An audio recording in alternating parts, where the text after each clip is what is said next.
Bonjour. Première d'une série de vidéos consacrées aux probabilités.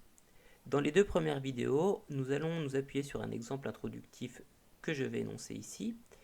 À la fin d'une longue soirée de jeu au casino, James Bond souhaite se désaltérer. Il a malheureusement deux petits problèmes. Le premier, c'est qu'il a beaucoup perdu et qu'il n'a plus qu'un euro en poche. Le deuxième, c'est qu'un verre de sa boisson préférée coûte 36 euros, ce qui est beaucoup, en tout cas nettement plus que l'euro qui lui reste. Alors, quelle stratégie va-t-il adopter? Eh bien, il va essayer de gagner à un jeu rapportant 35 fois la mise. Puisque, comme il a 1 euro, s'il gagne 35 fois sa mise, il gagnera 35 euros, plus son euro de départ, 36 euros. Le compte est bon. Dans ce casino, il y a deux jeux qui rapportent 35 fois la mise. Le premier, c'est un jeu bien connu, c'est la roulette. Donc à la roulette, on lance une bille sur une roulette numérotée de 0 à 36 et on gagne si l'on a deviné le bon numéro.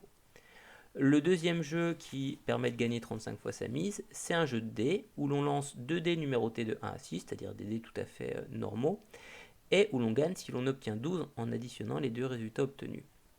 L'exemple que je donne ici, c'est que si j'obtiens par exemple 3 pour le premier dé et 5 sur le deuxième dé, mon résultat est 3 plus 5, 8, donc ce qui est différent de 12, donc j'ai perdu. La question qu'on va se poser est donc auquel de ces deux jeux James Bond doit-il jouer pour avoir le plus de chances de pouvoir se payer sa boisson. Pour pouvoir étudier convenablement les deux situations que l'on vient d'évoquer, introduisons un petit peu de vocabulaire relatif aux probabilités. La première notion que l'on considère est la notion d'expérience aléatoire. Donc, chacune des deux situations que l'on vient de décrire juste avant est ce que l'on appelle une expérience aléatoire. Donc pourquoi? Eh bien tout simplement parce que ce sont des expériences dont on ne connaît pas le résultat à l'avance. Par exemple pour la roulette, il est bien entendu que je ne sais pas lequel des numéros entre 0 et 36 je vais obtenir. Alors, je ne sais pas lequel des numéros je vais obtenir. En revanche, je sais quelles sont toutes les possibilités. Et toutes ces possibilités, tous ces résultats possibles, c'est ce qu'on appelle les issues. Quand je prends toutes mes issues ensemble, ça me donne justement un ensemble. Et l'ensemble des issues est appelé univers associé à l'expérience aléatoire. On le note généralement oméga, donc cette lettre grecque que normalement vous avez déjà rencontrée en physique. Parfois on le note également E, parfois on le note également U. Alors la notation U est plutôt maladroite, on le verra dans une vidéo suivante puisque cette notation est réservée pour autre chose, mais j'ai vu certains livres dans lesquels c'était U, donc je le précise ici. Dernière chose, donc chacune des issues a plus ou moins de chances d'être obtenue.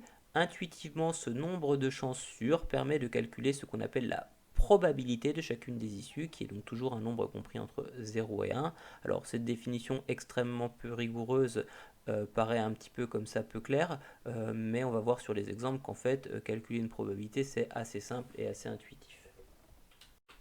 Armé de ces définitions, on peut donc maintenant étudier la situation relative à la roulette. Donc je rappelle rapidement, à la roulette, on lance une bille sur une roulette numérotée entre 0 et 36 et on considère le résultat obtenu. Première chose, comme on l'a déjà dit tout à l'heure, quand je lance ma bille, je ne sais pas sur quel numéro elle va s'arrêter, donc je ne connais pas le résultat de mon expérience à l'avance, c'est donc une expérience aléatoire. En revanche, ce que je sais, c'est qu'elle peut s'arrêter sur 0, 1, 2, 3, 4, 5, etc. jusqu'à 36. Ce sont toutes les possibilités. Et toutes les possibilités, tous les résultats possibles de mon expérience aléatoire, ce sont les issues. Donc les issues sont tous les nombres entiers entre 0 et 36.